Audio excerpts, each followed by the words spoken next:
فاسألوا أهل الذكر إن كنتم لا تعلمون. Tanya jawab. Jawab secara ilmiah.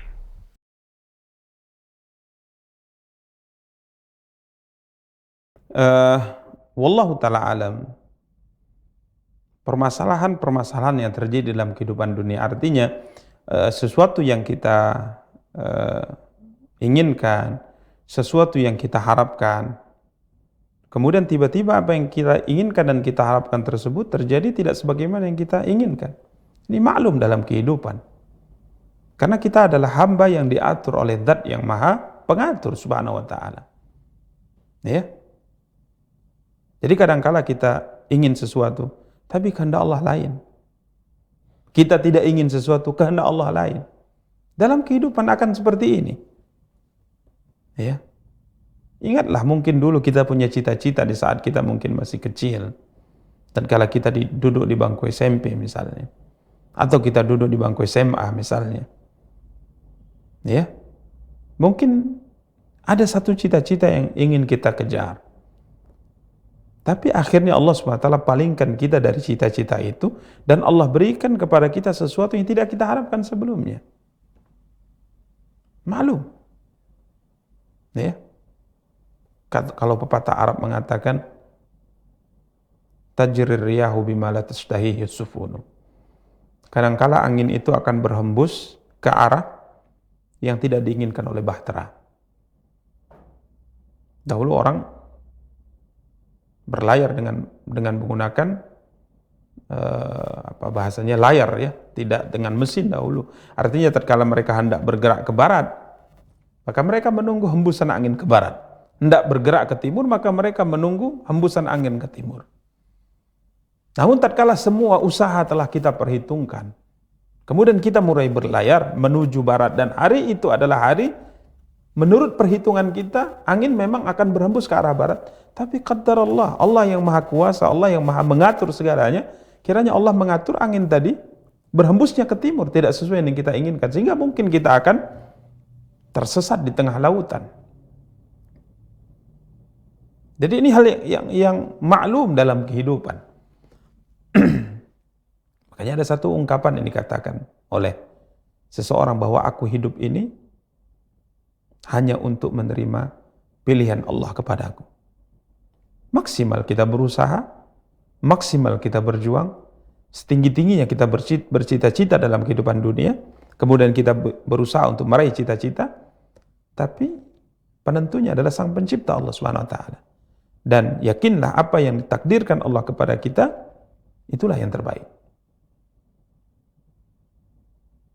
Kalau ditanya, dalam kehidupan kadangkala hal ini bisa mengganggu kejiwaan seseorang. Kita katakan benar, ya, itu ada. Maka menerima takdir itu bukan hal yang mudah. Ya, jika seandainya takdir itu adalah takdir yang sesuai dengan keinginan kita, siapapun di antara kita pasti dengan mudah mengucapkan alhamdulillah.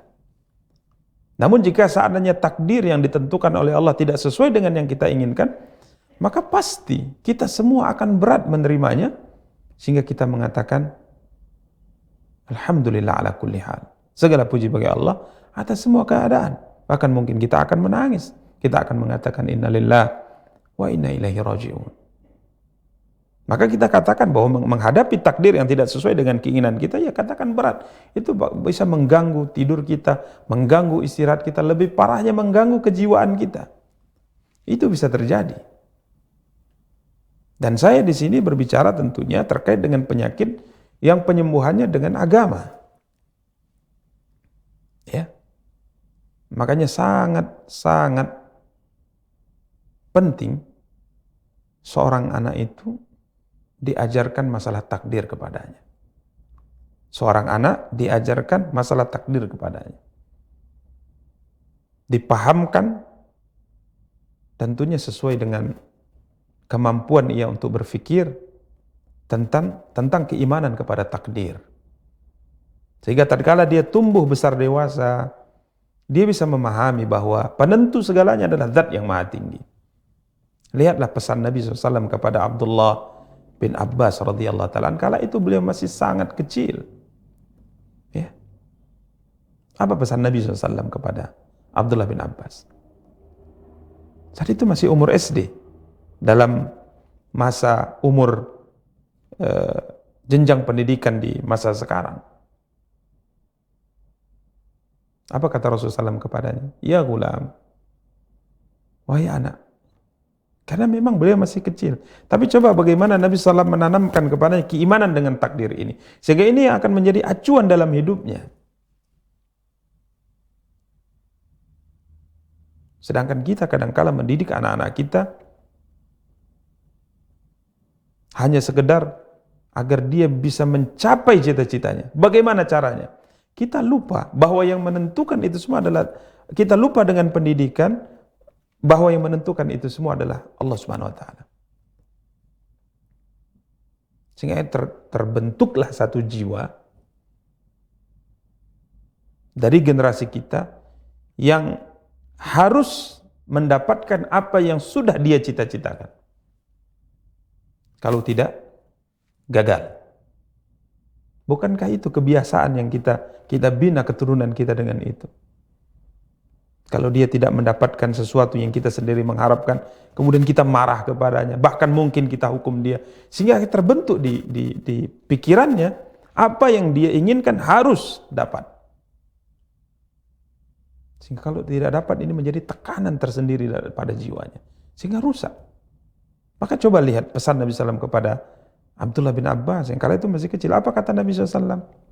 Wa'lam annal ummata law ijtama'at ala an yanfa'uka bi syai'in lam yanfa'uka illa bi syai'in qad katabahu Allahu lak. Ketahuilah wahai anak, masih kecil, masih umur SD, dalam tahapan pendidikan di masa kita. Ketahuilah, jika seandainya semua umat manusia ini semuanya bersatu, bahu-membahu, bantu-membantu untuk memberikan sesuatu kebaikan kepadamu, yang mana kebaikan itu tidak Allah takdirkan untukmu, tentunya mereka tidak akan bisa memberikan kebaikan apapun kepadamu. Coba lihat, luar biasa ini.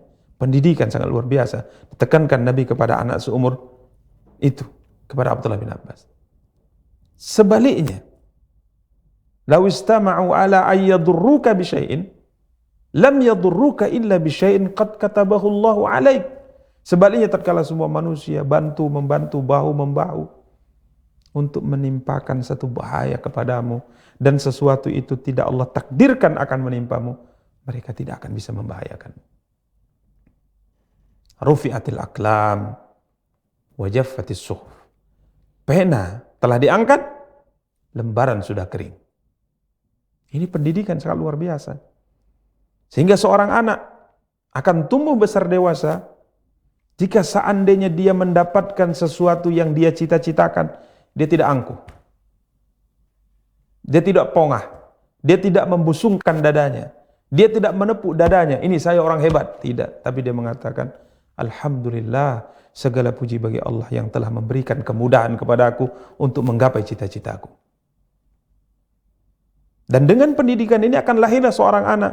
Tatkala dia tidak bisa mendapatkan sesuatu yang dia cita-citakan, dia mengatakan, Qaddarallah wa ma syaa fa'al. Semua ini sudah ketentuan Allah, dan apapun yang Allah takdirkan, Allah tentukan pasti akan terjadi. Dan dia yakin bahwa yang Allah takdirkan untuk dirinya jauh lebih baik daripada apa yang dia inginkan untuk dirinya. Wallahu ya'lam wa antum la ta'lamun. Dia sangat yakin dan sadar bahwa Allah zat yang maha mengetahui, sedangkan kita manusia tidak mengetahui apapun. Nah, pendidikan ini hendaknya ditempuh dari awal, sehingga tumbuh generasi yang menyadari. Maka kita katakan caranya adalah untuk mengobati hal-hal yang seperti ini sampai terganggu jiwanya dan sebagainya, karena mungkin sesuatu yang dia inginkan tidak dia dapatkan. Ajarkan kepadanya pengajaran ulang tentang keimanan kepada takdir. Keimanan kepada takdir. Ajarkan kepadanya bagaimana seorang muslim, bagaimana seorang muslimah, bagaimana seorang hamba mengimani takdir Allah Subhanahu wa taala. Ya. Jadi ini solusinya.